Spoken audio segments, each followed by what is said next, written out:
നമ്മളോടൊപ്പം പൊതുപ്രവർത്തകനായ അഡ്വക്കേറ്റ് ഷാജി കോടങ്കണ്ടത്ത് അദ്ദേഹം കൂടി ചേരുന്നുണ്ട്. അഡ്വക്കേറ്റ് ഷാജി കോടങ്കണ്ടത്ത്, നമുക്കറിയാം പല ദിവസങ്ങളിലായി നമ്മൾ ചർച്ച ചെയ്യുകയുണ്ടായിരുന്നു ഈ ഗതാഗത കുരുക്കിന്റെ കാര്യം അടക്കമുള്ള കാര്യങ്ങൾ. പക്ഷേ ഇപ്പോഴും കിലോമീറ്ററുകൾ നീളുന്ന തരത്തിലേക്ക് ഇവിടുത്തെ ഗതാഗത കുരുക്ക് മാറുന്ന സാഹചര്യം ഉണ്ടായിരിക്കുന്നു. അതും ഈ അണ്ടർപാസ് പണിയുന്ന ആ സ്ഥലങ്ങളിലാണ് എല്ലായിടത്തും ഈ ഗതാഗത കുരുക്ക് ഉണ്ടായിരിക്കുന്ന സാഹചര്യം ഉണ്ടായത്. അപ്പോൾ ഒരു കൃത്യമായിട്ടുള്ള ഒരു കണക്കുകൂട്ടൽ ഇല്ലാതെ നിർമ്മാണ പ്രവർത്തനങ്ങൾ തുടങ്ങി വെച്ചതിന്റെ ഒരു പരിണിത ഫലം കൂടി ആയിരിക്കുമോ ഈ ഗതാഗത കുരുക്ക്? എങ്ങനെയാണ് അങ്ങേക്ക് ഇത് തോന്നുന്നത്? തീർച്ചയായിട്ടും. അതായത് മണ്ണുത്തി എടപ്പള്ളി റോഡിലെ ബ്ലാക്ക് സ്പോട്ടുകൾ ഒഴിവാക്കാനാണ് ഈ വെഹിക്കുലർ അണ്ടർ പാസേജുകൾ പണിയണേ. നമുക്കൊരു കാര്യം, ഈ വെഹിക്കുലർ അണ്ടർ പാസേജുകൾ പണിയുമ്പോൾ ഒരു സംശയമില്ല, ആ റോഡിലെ ഗതാഗതം സർവീസ് റോഡിലൂടെ ആയിരിക്കും. സർവീസ് റോഡിന്റെ കൺസ്ട്രക്ഷൻ മറ്റേ ബിറ്റുമിൻ കോൺക്രീറ്റ് ഒന്നല്ല സർവീസ് റോഡ് ചെയ്യണേ. സാധാരണ പണിയാണ് സർവീസ് റോഡ് ചെയ്തിട്ടുള്ളത്. ഈ ദേശീയപാത പണിയുടെ പോലെയല്ല സർവീസ് റോഡ് പണിതിട്ടുള്ളത്. അപ്പൊ വളരെ വലിയ ടന്നേജ് ഉള്ള വണ്ടികൾ ഈ സർവീസ് റോഡിലൂടെ ഗതാഗതം ചെയ്യുമ്പോൾ, പ്രത്യേകിച്ച് ഈ മഴക്കാലം വരുമ്പോൾ സർവീസ് റോഡ് പൊളിഞ്ഞ് താറുമാറാവുമെന്ന് ദേശീയപാത അതോറിറ്റിയുടെ വിദഗ്ധർക്ക് വ്യക്തമായി അറിയാം. മാത്രമല്ല, കേരളത്തിലെ ഈ വെഹിക്കുലർ അണ്ടർ പാസേജുകൾ പണിയുമ്പോൾ 6 മാസം കൊണ്ട് പണി പറഞ്ഞാലും 6 മാസം കൊണ്ട് തീരാൻ സാധ്യതയില്ല. എന്താണെന്ന് വെച്ചാൽ മണ്ണിന്റെ ലഭ്യത, അങ്ങനെ ഒരുപാട് വിഷയങ്ങളുണ്ട്. പിന്നെ ഈ കരാർ കമ്പനിക്കാർ ഈ കരാർ എടുത്തു കഴിഞ്ഞാൽ ഇത് 6 മാസം കൊണ്ട് തീർക്കില്ല എന്ന് ദേശീയപാത അതോറിറ്റിക്ക് അറിയാം. അപ്പൊ ഇവര് മുന്നൊരുക്കമായി ഈ വെഹിക്കുലർ അണ്ടർ പാസേജിന്റെ സൈഡിലുള്ള എല്ലാ സർവീസ് റോഡും മെക്കാറൻ ടാർ ചെയ്യുകയായിരുന്നെങ്കിൽ ഈ ഗതാഗത കുരുക്ക് വരില്ല, ഈ സർവീസ് റോഡ് തകർന്ന സംഭവം ഉണ്ടാവില്ല. അതുപോലെ സർവീസ് റോഡ് വീതി കൂട്ടിയാൽ ഇത് പ്രശ്നം ഉണ്ടാവില്ല. നമ്മൾ ഇതൊക്കെ സൂചിപ്പിച്ച അവരോട്. പക്ഷെ ഇവർക്ക് ഒരു തരം ധാർഷ്ട്യമാണ്. അവർക്ക് അറിയാം കേരളത്തില് എന്ത് തോന്നിവാസം ചെയ്താലും ആരും ചോദിക്കാനില്ല എന്ന്. അതുകൊണ്ടാണ് അവർ ഒരു മുന്നൊരുക്കമില്ലാതെ മണ്ണുത്തി മുതൽ എടപ്പള്ളി വരെയും മണ്ണുത്തി മുതൽ വടക്കാഞ്ചേരി വരെയുമുള്ള വെഹിക്കുലർ അണ്ടർ പാസേജുകൾ ഒരു കമ്പനിക്ക് കൊടുക്കുകയും ആ കമ്പനി ഒരേ സമയം കൊണ്ട് ഈ എല്ലാ വെഹിക്കുലർ അണ്ടർ പാസേജുകളും പൊളിച്ചിടുകയും ചെയ്തു. അത് സർവീസ് റോഡുകൾക്ക് ഒരു മറ്റേ അറ്റകുറ്റപ്പണി പോലും ചെയ്തിട്ടില്ല. ആ സർവീസ് റോഡുകളിലെ വലിയ ടണ്ണേജ് ഉള്ള വണ്ടികൾ പോയപ്പോൾ ആ റോഡ് മുഴുവൻ തകർന്ന് തരിപ്പണമായി. നിങ്ങൾ മനസ്സിലാക്കേണ്ടത്, മണ്ണുത്തി മുതൽ എടപ്പള്ളി വരെ 4 വെഹിക്കുലർ അണ്ടർ പാസേജുകളാണ് പണിയുന്നത്. ഈ 4 അടുത്ത് ഓരോ സ്ഥലത്ത് 5 കിലോമീറ്റർ ആണ് ഇപ്പോ ഗതാഗത കുരുക്ക്. അപ്പോ 20 കിലോമീറ്റർ ആണ് ഗതാഗത കുരുക്ക്. പാലിയേക്കരന്ന് ചരങ്ങര വരെയുള്ള ദൂരം 27 കിലോമീറ്റർ ഉള്ളോ, അതിൽ 20 കിലോമീറ്റർ ആണ് നമ്മൾ ഈ കുരുക്കിൽ പെടുന്നത്. തന്നെയല്ല, മണ്ണുത്തി മുതൽ മണ്ണുത്തി മുതൽ അങ്കമാലി വരെയാണ് BOT. അത് ആകെ 35 കിലോമീറ്റർ ദൂരമുള്ളൂ. ആ ദൂരത്തിലാണ് ഇവർ ഈ കാശ് വാങ്ങി നമ്മൾ ഈ ഗതാഗത കുരുക്കിൽ പെടുത്തുന്നത്. അങ്കമാലി മുതൽ എടപ്പള്ളി വരെ MOT ആണ്, മെയിൻ്റെനൻസ് ഓപ്പറേറ്റ് ട്രാൻസ്ഫർ ആണ്. അപ്പൊ എന്നിട്ട് ഈ BOTക്ക് പിരിച്ച കാശ് എത്രയാണെന്നറിയോ? 1700 കോടി രൂപ. പിന്നെ ഇതിൽ ഏറ്റവും തമാശ, കേരള ഹൈക്കോടതി ഇവരോട് 2 മാസം സമയം കൊടുത്തു. ഹൈക്കോടതി പല തവണ ഹൈക്കോടതി പറഞ്ഞു, നിങ്ങൾ 1 ആഴ്ചക്കുള്ളിൽ ചെയ്യൂ, 2 ആഴ്ചക്കുള്ളിൽ ചെയ്യൂ, 3 ആഴ്ചക്കുള്ളിൽ ചെയ്യൂ എന്ന് പറഞ്ഞിട്ട് ഹൈക്കോടതി ഇവർ പറയുന്നത് മുഴുവൻ കേട്ടിരുന്നു. കലക്ടർ മീറ്റിംഗ് വിളിച്ചുകൂട്ടി. കലക്ടർ ഇവരോട് പല തവണകളിലായി ആവശ്യപ്പെട്ടു. കലക്ടർ വാണിംഗ് എന്ന നിലയ്ക്ക് ഒരു ദിവസം അദ്ദേഹം ടോൾ നിർത്തിവെക്കാൻ പറഞ്ഞു. എന്നിട്ട് ഈ ഹൈക്കോടതി ഉത്തരവിട്ടു. ഹൈക്കോടതി അവസാനം പറഞ്ഞു 4 ആഴ്ച നിർത്തിവെക്കണം. അതിന് ഹൈക്കോടതി പറഞ്ഞെന്താ, 4 ആഴ്ചക്കുള്ളിൽ പണി പൂർത്തീകരിക്കാൻ പറഞ്ഞു. സർവീസ് റോഡുകളുടെ ഗതാഗത കുരുക്ക് മാറ്റാനുള്ള കാര്യങ്ങൾ ചെയ്യാൻ പറഞ്ഞു. എന്നിട്ട് ഇവർ ചെയ്തോ? ഇവർ ഒരു കല്ല് പോലും വെച്ചില്ല. ഇവരെന്താ ചെയ്തേ? ഇവർ നേരെ സുപ്രീം കോടതി കൊണ്ടുപോയി അപ്പീൽ കൊടുത്തു. അപ്പീൽ കൊടുത്തപ്പോ അവിടെ ചെന്ന ജഡ്ജിമാര് പറഞ്ഞെന്താ, സുപ്രീം കോടതിയിലത്തെ ബഹുമാനപ്പെട്ട ജഡ്ജിമാർ എന്താ പറഞ്ഞേ, ഞങ്ങൾക്ക് വ്യക്തിപരമായ അനുഭവമുണ്ട്. ചീഫ് ജസ്റ്റിസ് പറഞ്ഞു, ഞാൻ പൈലറ്റും എസ്കോർട്ടും വെച്ചിട്ട് ഞാൻ യാത്ര ചെയ്തപ്പോൾ ഞാൻ പോലും ആ ഗതാഗത കുരുക്കിൽ പെട്ടു. അപ്പൊ സാധാരണക്കാരന്റെ അവസ്ഥ എന്താണെന്ന് ചോദിച്ച കോടതി. അതുപോലെ തന്നെ കൂടിയിരുന്ന ജഡ്ജിനും പേഴ്സണലായിട്ട് വ്യക്തിപരമായ അഭിപ്രായം ഉണ്ടായിരുന്നു ആ റോഡിനെ കുറിച്ച്. എന്നിട്ട് സുപ്രീം കോടതി പറഞ്ഞു, നിങ്ങൾ എത്രയും പെട്ടെന്ന്, നിങ്ങൾ അപ്പീലല്ല കൊടുക്കേണ്ടത്, നിങ്ങൾ എത്രയും പെട്ടെന്ന് ആ റോഡിന്റെ ഗതാഗത യോഗ്യമാക്കാനാണ് ഇവർ ആവശ്യപ്പെട്ടത്. എന്നിട്ട് ഇവർ ചെയ്തു. ഇവരെന്താ ചെയ്തേ?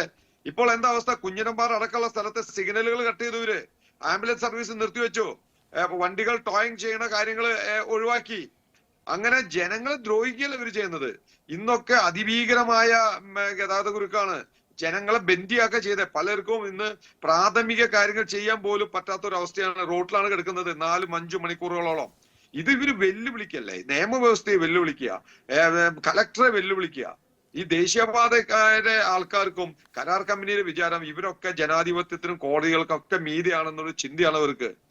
ഇവരെ ഈ കമ്പനിയെയും ഈ ദേശീയപാത അതോറിറ്റി ഉദ്യോഗസ്ഥന്മാർക്കെതിരെ ശക്തമായ നിയമ നടപടി എടുക്കണം. അല്ല, മറ്റൊരു കാര്യം മറ്റൊരു കാര്യം നമുക്കറിയാം, ഇതിന് മലബാറിലേക്കുള്ള ഹൈവേയുടെ പണിത കാര്യം അത് മുഴുവൻ ഇടിഞ്ഞു പൊളിഞ്ഞു വീഴുന്ന സാഹചര്യം ആർക്കോ വേണ്ടി ഉണ്ടാക്കിയ പോലത്തെ ഒരു രീതി. അതിനുശേഷം നമുക്കറിയാം ഇവിടെയുള്ള സൈഡ് റോഡുകൾ ഇപ്പോൾ ടോൾ കൊടുക്കാതെ പോകാൻ ആളുകൾക്ക് സൈഡ് റോഡ് ഉപയോഗിക്കണമെങ്കിൽ അതിനെതിരെ പല രീതിയിലുള്ള കുത്തിത്തിരിപ്പുകൾ ഉണ്ടാക്കുന്നു. അതിനുവേണ്ടി സമരം ചെയ്യുന്നവരെ പിടിച്ച് ജയിലിലിടുന്ന സാഹചര്യം കാലാകാലങ്ങളിൽ അവർ ഉണ്ടാക്കിയെടുക്കുന്ന സാഹചര്യമുണ്ട്. സൈഡ് റോഡുകൾ നേരെ ചൊവ്വേ ടാർ ചെയ്യാൻ സമ്മതിക്കാത്ത സാഹചര്യങ്ങൾ. അതുപോലെ തന്നെ ഇവർക്കറിയാം ഈ റോഡുകൾ എന്ന് പറയുന്ന ഒരുപാട് വാഹനങ്ങൾ, കാരണം വാഹനത്തിന്റെ ബാഹുല്യം എന്ന് പറയുന്നത് കേരളത്തിൻ്റെത് ഒരുപാട് കൂടുതലാണ്. അതുപോലെ തന്നെ സൈഡ് റോഡുകൾ, സൈഡിൽ നിന്ന് വന്ന് റോഡിലേക്ക് ചേരുന്ന റോഡുകൾ, അതെല്ലാം ഒരുപാടുള്ള ഒരു സംവിധാനമാണ് ഇവിടുത്തെ ഈ റോഡ് ശൃംഖല എന്ന് പറയുന്നത്. ഇതൊന്നും മനസ്സിലാക്കാതെ വെറും പണത്തിന് വേണ്ടി മാത്രം പ്രവർത്തിക്കുന്ന ആളുകളെ പോലെയാണ് ഈ ഹൈവേ അതോറിറ്റി അവർ ചെയ്യുന്നത് എന്നല്ലേ നമുക്ക് മനസ്സിലാക്കാൻ കഴിയുക. ഇത് പണത്തിന് വേണ്ടിയല്ല, ഇത് പിടിച്ചുപറിയാണ് നടക്കുന്നത്. ഇത് കൊള്ളയാണ്, അല്ലാതെ ഇത് പണത്തിന് വേണ്ടിയുള്ള സാധാരണ തട്ടിപ്പല്ല. ഇത് കൊള്ളയാണ്. ദേശീയപാത അതോറിറ്റിയും കരാർ കമ്പനിയും കൂടിയുള്ള ക്രിമിനൽ കോൺസ്പിറസിയാണ് നടക്കുന്നത്. ഈ മണ്ണുത്തി മുതൽ വടക്കാഞ്ചേരി റോഡിന്റെ കാര്യം പറഞ്ഞാണെങ്കിലും ഭയങ്കര മറ്റേതല്ലേ. എത്ര കോടി രൂപയാണ് അവിടുന്ന് കല്ല് പൊട്ടിച്ചുകൊണ്ട് ഇത് ഈ റോഡ് പണിയുമായി ബന്ധപ്പെട്ടിട്ട് എത്ര വലിയ അഴിമതിയാണ് മണ്ണുത്തി വടക്കഞ്ചേരി ദേശീയപാതയിൽ നടന്നിട്ടുള്ളത്. ഞാൻ മറ്റേ സെൻട്രൽ വിജിലൻസ് കമ്മീഷന് പരാതി കൊടുത്തിട്ട് ആ അന്വേഷണം പോലും ദേശീയപാത അതോറിറ്റിയുടെ ആളുകൾ അട്ടിമറിക്കുകയാണ് ചെയ്തത്. വലിയ അഴിമതിയാണ് നടക്കുന്നത്. വെറും 302 കോടി രൂപയ്ക്ക് കരാർ ചെയ്തതാണ് മണ്ണുത്തി എടപ്പള്ളി റോഡ്. അത് 302 രൂപയ്ക്ക് DPR, 312 രൂപയ്ക്ക് കരാറിൽ കാണിച്ച ആ റോഡിന്റെ പണി കഴിഞ്ഞപ്പോൾ അവർ പറഞ്ഞു 723 കോടി രൂപ ചെലവ് വന്നു എന്ന് പറഞ്ഞു. എന്നിട്ടും അത് സമ്മതിച്ചാൽ പോലും ഇപ്പോൾ 1700 കോടി രൂപ കളക്ട് ചെയ്തു. എന്തിനേറെ പറയുന്നു, 100 കോടി രൂപയാണ് അറ്റകുറ്റപ്പണി ചെയ്തു എന്ന് പറഞ്ഞിട്ട് എഴുതിയെടുത്തിട്ട് CBI കേസ് എടുത്തിട്ടുള്ളത്. അതുപോലെ കരാറിലെ പണികൾ ചെയ്യാതെ ടോൾ പിരിച്ചു എന്ന് പറഞ്ഞിട്ട് ED കേസുണ്ട് 125 കോടി രൂപയ്ക്ക്.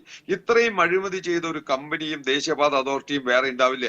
അത് തന്നെയല്ല, ഇവര് 5 വർഷം കൂടുമ്പോ ഇതിന്റെ സർഫസ് കംപ്ലീറ്റ് പൊളിച്ചു കളഞ്ഞ് ടാർ ചെയ്യണം. എവിടെയെങ്കിലും നിങ്ങൾ ടാർ ചെയ്യണം കണ്ടിട്ടുണ്ടോ?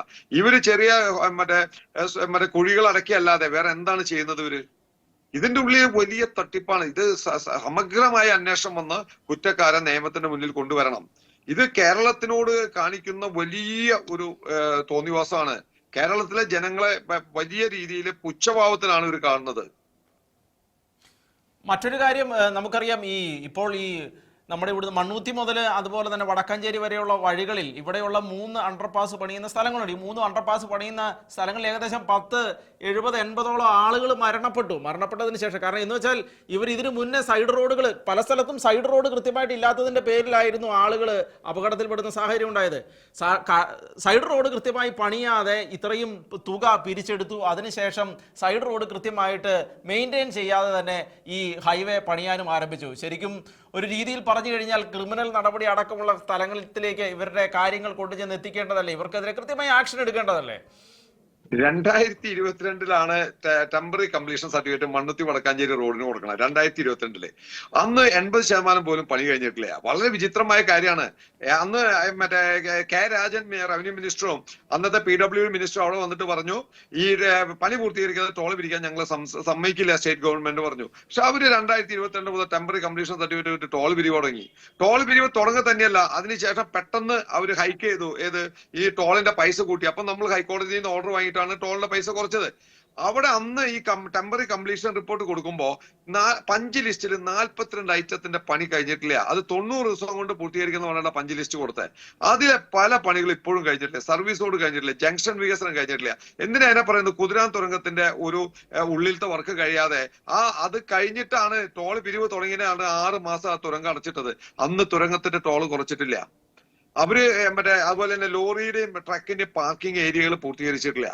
ഇത് മനഃപൂർവ്വം ജനങ്ങളെ വെല്ലുവിളിക്കുന്ന പരിപാടിയാണ് നടക്കുന്നത്. ഇതിനെ ചോദിക്കാനും പറയാനും ആളില്ല. ഇവിടെ കേന്ദ്ര ഗവൺമെന്റിൽ പോകുന്ന തൃശ്ശൂർ MP അടക്കമുള്ള ആളുകൾക്ക് വലിയ ഉത്തരവാദിത്തമുണ്ട്. ഇത് ദേശീയപാത അതോറിറ്റിയോട് ചോദിക്കാൻ, ചെയർമാനോട് ചോദിക്കാനുള്ള അധികാരമുണ്ട്. ആ ചെയർമാൻ ഇവിടെ കൊണ്ടുവന്ന് കാണിച്ചു കൊടുക്കണത്. ഞങ്ങൾ പണ്ട് ഇപ്പൊ നേരത്തെ മരണത്തെ കുറിച്ച് പറഞ്ഞപ്പോ മണ്ണുത്തി വടക്കുംചേരി ദേശീയപാതയിലെ 12 വർഷം കൊണ്ട് വിവരാവകാശ നിയമപ്രകാരം 3 സ്റ്റേഷനിൽ നിന്ന് കിട്ടിയത് 342 പേരാണ് വണ്ടിയിടിച്ച് മരിച്ചത്. 342 പേര്. അത് കഴിഞ്ഞ് നമ്മള് നരഹത്യക്ക് കേസെടുത്ത് FIR ഇട്ടിട്ട് അവർ അത് ഹൈക്കോടതിയിൽ കോഷ് ചെയ്ത് പോവുക ചെയ്തേ, ചെയർമാൻ അടക്കമുള്ളവര്. അപ്പോ ദേശീയപാത അതോറിറ്റിയുടെ ഉന്നത ഉദ്യോഗസ്ഥന്മാർ ഇവിടെ വന്നിട്ട് ഇതിനെതിരെ നടപടി എടുക്കണവര്, അല്ലെങ്കിൽ അവർക്കെതിരെ കളക്ടർ ഡിസാസ്റ്റർ മാനേജ്മെന്റ് ആക്ട് പ്രകാരം കേസെടുക്കണം.